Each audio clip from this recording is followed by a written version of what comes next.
بسم اللہ الرحمن الرحیم۔ السلام علیکم ورحمۃ اللہ وبرکاتہ۔ جھوٹ بولنے سے روزہ کا حکم۔ جھوٹ بولنا گناہ کبیرہ میں سے ہے۔ قرآن کریم میں ہے ان اللہ لا یہدی من ہوا مسرف کذاب۔ ترجمہ: اللہ تعالیٰ ایسے شخص کو مقصود تک نہیں پہنچاتے جو اپنی حد سے گزر جانے والا، بہت جھوٹ بولنے والا ہو۔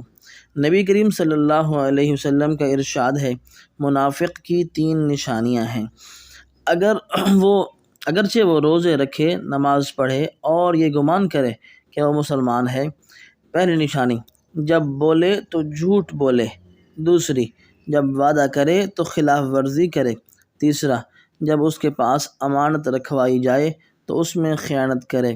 رسول اللہ صلی اللہ علیہ وسلم نے جھوٹ کو مسلمان کی شان کے خلاف بتایا ہے۔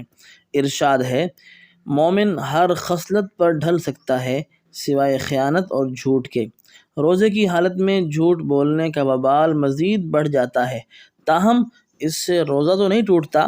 حدیث پاک میں آتا ہے، جو شخص روزہ میں جھوٹ بولنا اور جھوٹے کام کرنے نہ چھوڑے تو اللہ تعالیٰ کو اس سے بھی کوئی سروکار نہیں، چاہے وہ کھانا پینا چھوڑے، کوئی اللہ تعالیٰ اس سے مقصد نہیں۔